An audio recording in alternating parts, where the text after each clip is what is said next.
The Survivor Specialists, Phil and Blake, are back, and today we dive into another episode of Everything You Need to Know About. First one since I think August. So welcome back, everybody. Our first live Whoa!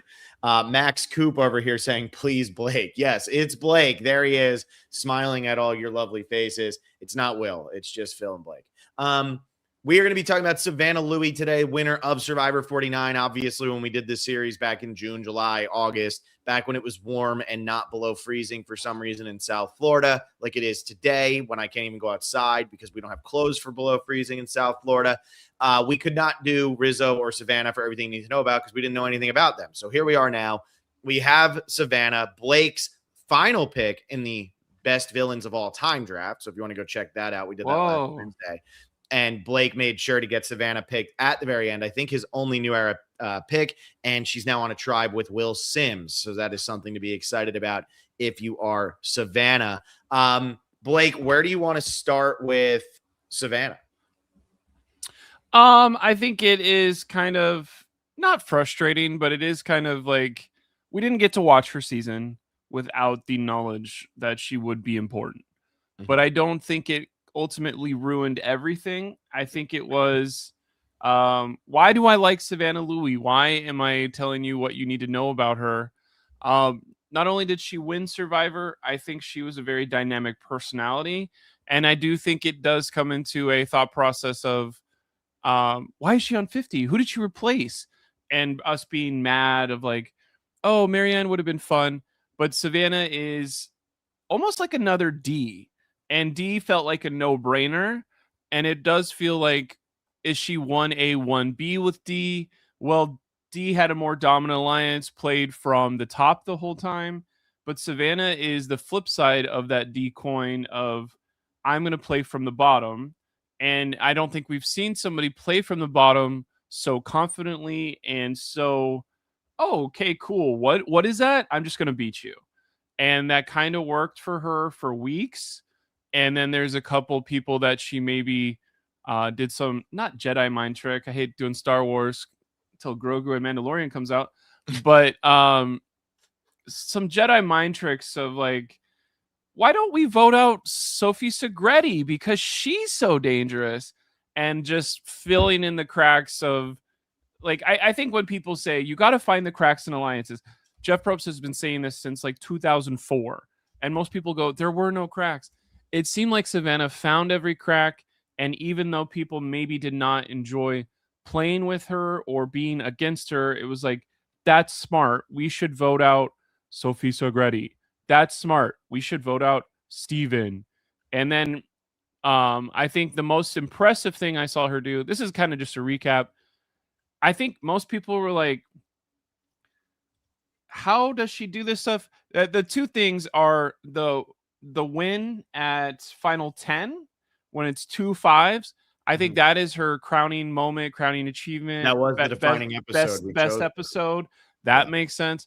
Where it's like, this is a put up or shut up moment. If she loses to Sophie Segretti, she goes home in 10th place right here because she's very vulnerable. She would have been in a group where people would vote her out. There was no idol for her unless maybe Rizzo came over, but that's not who would have come over. So it is something where you're like, okay, that, and then fire making of, I'm not really confident in fire making, but I'm just actually confident in everything. Like I think she is somebody that if you tell her how something is done, she can execute. Maybe that's the thing I'm most impressed by for her 50-49 campaign, and maybe 50 of they don't know what's going on, is Savannah can absolutely execute. And there's some people on her season, there's some people on 50 that are not executors, and are they going to be impressed by that or threatened by that? And that's how they'll approach her in 50, I believe. Riz God, who's patiently waiting for his Everything You Need to Know About. Savannah God, that's my winner. So, he gave her the Savannah God nickname. I guess, is it fair that Riz God, who finished 4th, is allowed to give Savannah the nickname of Savannah God? Maybe Savannah gets to take away the God title from Riz God. Okay, so whenever we talk about Underdog. Send Rizzo a link. Get him on it. No. Get him on here. I wish, man. I wish we could. I wish it was that easy. So when we talk about Underdog winners, there's some that are really, really revered, and there's some that are not revered at all. Mike Holloway is one that a lot of people always used to like seem to put an asterisk next to because it's, oh, he just won a bunch of immunities. Now, I think winning 5 immunity challenges when your back's against the wall is pretty damn impressive. That's still a part of the game. Congratulations on succeeding at that part and then getting the votes at the end. Some people don't find that very valuable. Another one like Danny Boatwright, people don't really give her the credit because she doesn't seem like she's ever in control. But I do feel like Danny probably deserves more credit for being the last person standing. I always talk about Chris Doherty is the most underrated winner in the history of the show. Like he overcomes blowing the first challenge, being down 6-1, all the men being wiped out, and then making it to the end. And what normally sets apart these underdog winners, like one from the other, and why one might be thought of very highly and one might not be thought of as well, is a lot of times, did they have to just win immunities? Again, Mike Holloway had to just keep winning immunities. People don't look at that as positively. But somebody like Savannah, who doesn't win immunity when Nate goes home, doesn't win immunity when Jawan goes home, doesn't win immunity when Sophie Segretti goes home, then turns around and wins fire. Yeah, she wins 4 immunity challenges. She's the 6th woman to do it. She ties the record. She's the first woman to do it and have a shot to win 5 at the final immunity challenge. No other woman had won 4 immunity challenges individually before getting to the final immunity challenge. She's the first one. So she was the first person to have a chance to break this record. And yet, because of that, she's won those 4, but because there were 3 where she lost, it shows that she has the scrappiness and the alliance skills and the social skills and all of that to figure out how to get a little bit further in the game, right? And I think that's what maybe gives a lot of people hope on this season, and maybe why Survivor also turned around and said, you know what? Let's give Savannah another shot because she showed that she can really play with her back up against the wall. She's probably going to have her back up against the wall going into 50 because nobody has seen her play. Now that we've seen some of this pregame press from Mike Bloom, Dalton Ross, Sharon Tharp, like we've seen a lot of the pregame press come out. And a lot of what's coming out is people saying, I got to get rid of Rizzo and I got to get rid of Savannah because we don't know who they are. And you have people who played on heroes versus villains, who played on fans versus favorites. They haven't had Rizzo smile at them yet. They haven't had. Well, that's true. They haven't drinking out of Savannah's water bottle by accident yet. Well, that's also true. But the thing is, like Coach is terrible. He's like, well, I played with Russell. You even have Tiffany, who I was a little surprised. Tiffany saying, I want these 2 people out of the game, and she didn't have to deal with what people had to deal with back in Heroes Villains with Russell. So I do feel like her back's gonna be against the wall, but I think they have a little bit more faith in her being able to overcome that. And maybe that's something that they were looking for when they were picking their 3 winners. Kyle played pretty much in control the entire time. Dee played pretty much in control the entire time. Marianne maybe isn't in control the entire time, but she's also never in danger of really going home throughout that entire season. So maybe they wanted one who had their back against the wall a little bit more in case the winners did get voted on pretty early. I still think Savannah's probably in trouble coming into this season. I think Rizzo's probably in trouble too. Savannah has said that she admitted that she was the winner of Survivor 49 to the Castaways. So that's going to put a little bit of a bigger target on her back. But, I do think I think that says a lot about Savannah of like, that's kind of dumb. But I don't know if she could have coordinated with Rizzo. Like, bro, let's say we got 9th and 8th place and our alliance got blown to hell, but we were like the funniest people alive. And they were like, we have to have them back. Because I know Savannah could never do that though, because this is the other side of Savannah is she's very proud and confident of her accomplishments. And then it's kind of crazy. 9 minutes into everything you need to know about Savannah, we did not mention mean girl energy or villain or not getting along with tribe mates. And I think that is, the most, is this reality or is this perception of a few people where there's some people I don't get along with. And if you asked them to tell us about Blake, if you ask the guy at trivia that I go to, if you ask a couple of the people I played cards with, if you ask some childhood people from Odessa, Texas, they'll be like, yeah, that guy never shuts up and he thinks so highly of himself. I can't wait for him to trip and break his ankle on the first day on the beach. But Savannah, I think the confidence, as much as it could inspire an ally, really turns off somebody that's going to be playing against her. I think just as much as her loyalty to Sophie Bellardi and Rizzo, last name Rizzo God. Rizzo God. Yeah. They're my best friends ever, and I'm gonna say how much they're my best friends, and the other 6 of you guys could either get jealous or fuck off. I don't really care.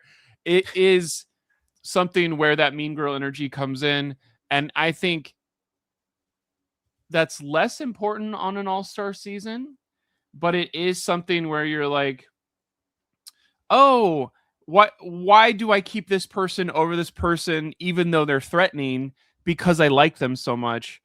You kind of need that on an all-star season. So I'm worried about Savannah on that, of whenever we're trying to build big resumes at final 21, is Savannah saying, I'm a winner and I'm pretty threatening. Is that the best strategy, or is that like, cool, I'm just trying to get to the tribe swap, you're going home? Yeah, here's the other thing I'll say with Savannah, though, is I do feel like she really didn't have a choice but to say that she was a winner, mainly because these are very smart. I don't know if you saw Christian Hubicki break down why he thinks all 24 people are out there. I don't watch any preseason content besides well, you know, like if you want to get better as a lot of people have been complaining. They're like, Blake, you just don't have your shit together. So if you want to become better as a podcaster, I'm trying not to have my brain get fried, bro. And so, what did they do? 9 weeks of preseason content this year? That's insane. I mean, what's crazy is I'm a pain in the ass. So, you know, this is on the Savannah podcast. So I am all over Blake, Will, Tegwith, even McKenna and John. Although McKenna and John with their series, they know what they want to do. They got it going. They know what's going on.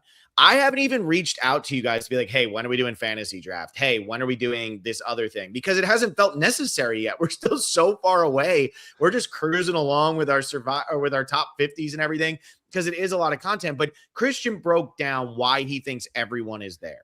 Okay. And Christian nailed it. He knocked it out of the park. He thinks that there's like 6 confessional givers, 6 challenge beasts. You can go watch it. It's really impressive. The thing is, though, Christian's not the smartest person on this season, no matter what he wants to think or what he's going to say. Maybe he's close, but I think that there are people who probably can go pound for pound for him with knowledge of Survivor. I mean, Cerise played the game, 6 times now? I think Cerise probably a smarter person, even if not in real life, definitely Survivor related than Christian is. They're going to look at the tribes and they're going to go, well, D's on that one. Kyle's on that one. We don't know who Savannah is. But I bet you if Blake could do it in the first 5 seconds, if they have 2 days, they could do it. If you could spoil season 49 8 months before the season started without anybody needing to read season 49 spoilers, then I think the whole cast is going to be able to figure this out. So I just think she didn't have a choice. I think it's the right move. Try to build trust, confidence, whatever you can with that. And I do think that for as much as people talked negatively about Savannah, she gets 5 votes at the final tribal. She only gets 4 votes against her the entire season. And again, multiple tribal councils where she could have gone home. And she does win fire. Now, granted, if there's a tie really early on in the game, making fire is not going to help you. They're going to go to rocks. Survivor 50 having rocks would be the greatest thing for Jeff of all time. But I just think Savannah has so many positives. There's just so many things working in her favor coming into this season. There's so many things working against her. Why get rid of being able to build trust with people? This one thing that you can actually make work in your favor. She can make it work in her favor to say, guys, I did win my season. Here's what happened. Trust me. Okay. Like Russell Hantz had to say he lost. And everybody said, okay, he's probably a normal villain then, whatever. I just think that Savannah had to come out and say the truth. And I think it was huge that she did.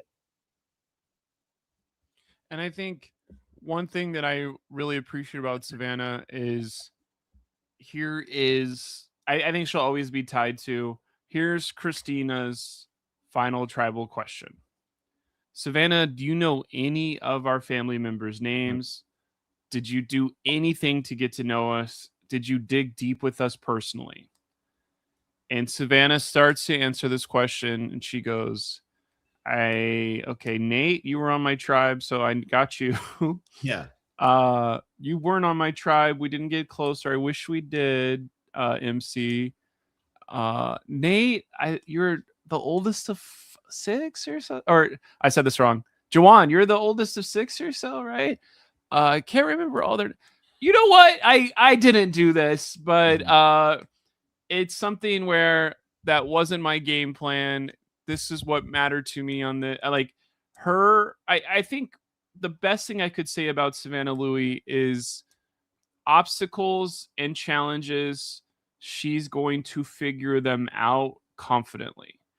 And I think who is going to have the greatest like I this is a weird statement on this, but like 26 years from now, Savannah Louie could be a CEO or a politician, and then people go, "Did you know she was on Survivor back in 2026?"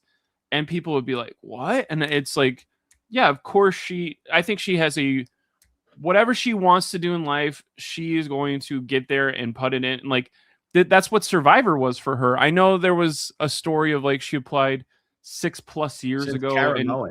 didn't Yeah. get on or whatever, but it was like, this is my time. I'm going to focus. I think hearing about that article of like my preparation to go on the show is insane.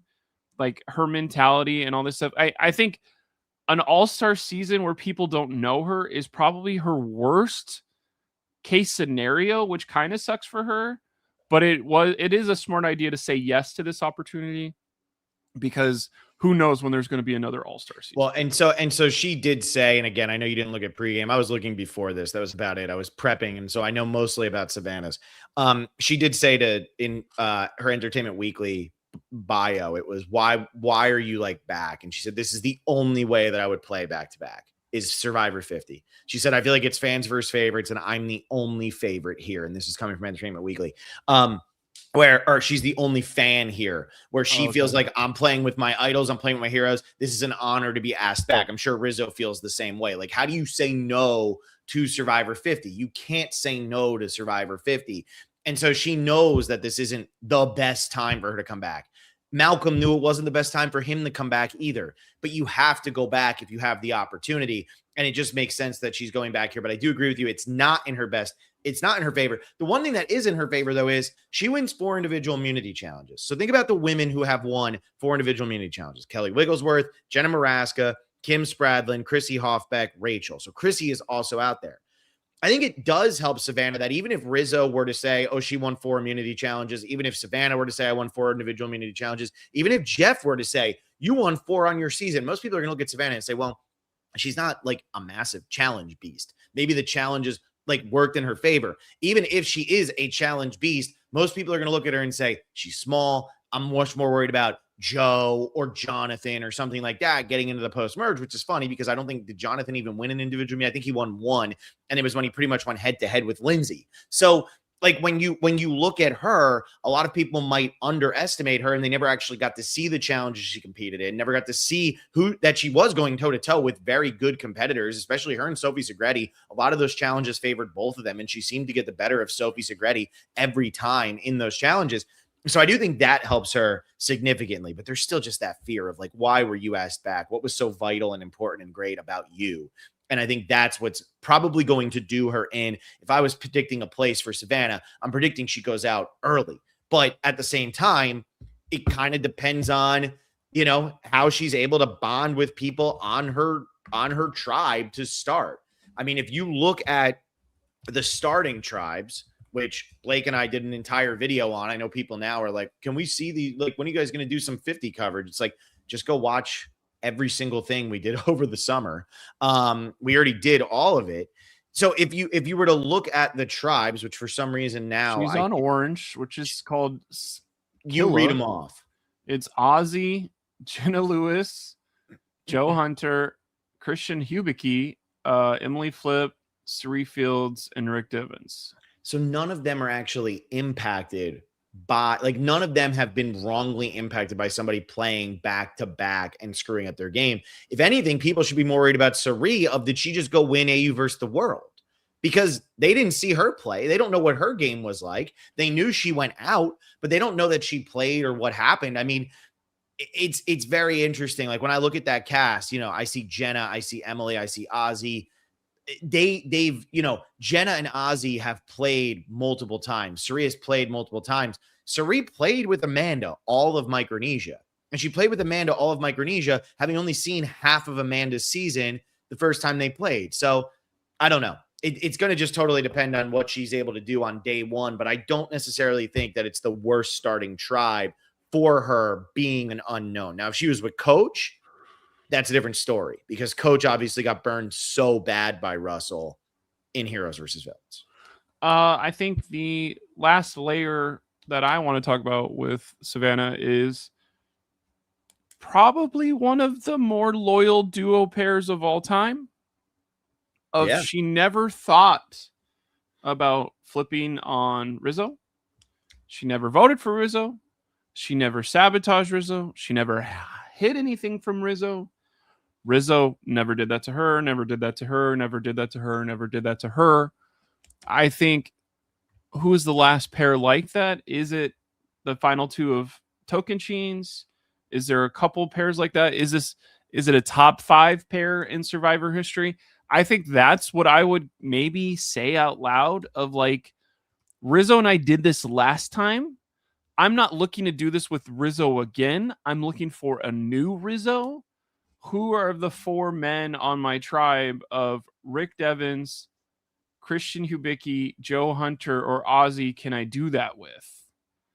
And I feel like it's Rick Devens and Savannah Louie. Like, that's what they need. Is, I mean, how do you 3, 2, 1? Are you ready for the most epic? That should have been the tip off right there, that it was over before it started. They were so desperate to put a winner on each tribe that they put the 2 news reporters from the Atlanta area on the same tribe. That's how we should have known right off the bat. I think that's a great point. I think talking about, she was a really good pair, and we're doing the alliances draft on Wednesday nights when Blake's sitting here going, I'm taking with the first overall pick ahead of the Black Widow Brigade, Rizzo and Savannah. Wow. I do feel like that's an interesting way for her to look at it, because it's kind of what Camilla is saying about Kyle coming into this, which is, I lost to Kyle. I don't want to go lose to Kyle again, so I'm not going to play with Kyle again. If you're coming into Savannah, you got to say to everybody, why is Rizzo going to want to play with me? I beat Rizzo. Like, if I can get with him, sure, maybe. But Rizzo's going to have different plans by the time we get together again. We played together 2 weeks ago. We're coming to this a little blind. Rizzo's going to vote me out at Final Four over you guys. Of course. Because he doesn't want this smoke again. And another thing about that's exactly how Savannah talks, by the way. That was a perfect example.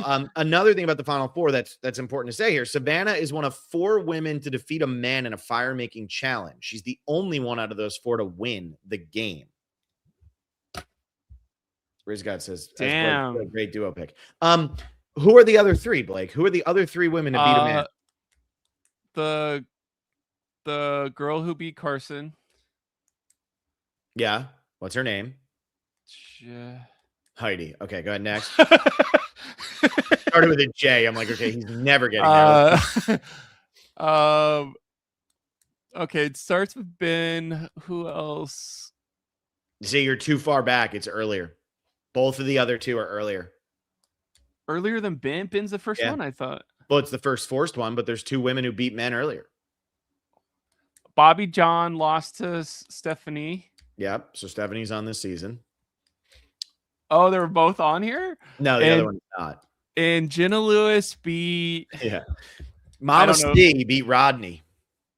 Mama C. Yeah. I would have got to Mama C. We would have sat here for 6.5 minutes. So well, we needed to drag this out to 30, so that would have been perfect. But I do think that's drag it out. I could talk about Savannah for another hour. Savannah comes in with a lot of uniqueness to her. Like, you go on the Survivor wiki for some of these people, and they don't have long trivia sections, especially some of the new era players. Savannah's is long. Like, Savannah has a lot of stuff that she did that is unique to Savannah on her season. So yeah, look, people can, and we did it. And we still feel it in our heart of hearts. Like, did we need 2 people from 49 coming back for 50? We had never even seen them play. Rizzo and Savannah, don't count Sari here, are 2 of 6 people who have played back-to-back without their season airing before they played the second time. The others are Russell, Malcolm, Michaela, and Zeke. Now, Michaela and Zeke are coming out onto a really random cast, but Malcolm and Russell, you know why they're coming back to play the second time immediately. And, Savannah and Rizzo, you sit there and you're like, okay, they were good.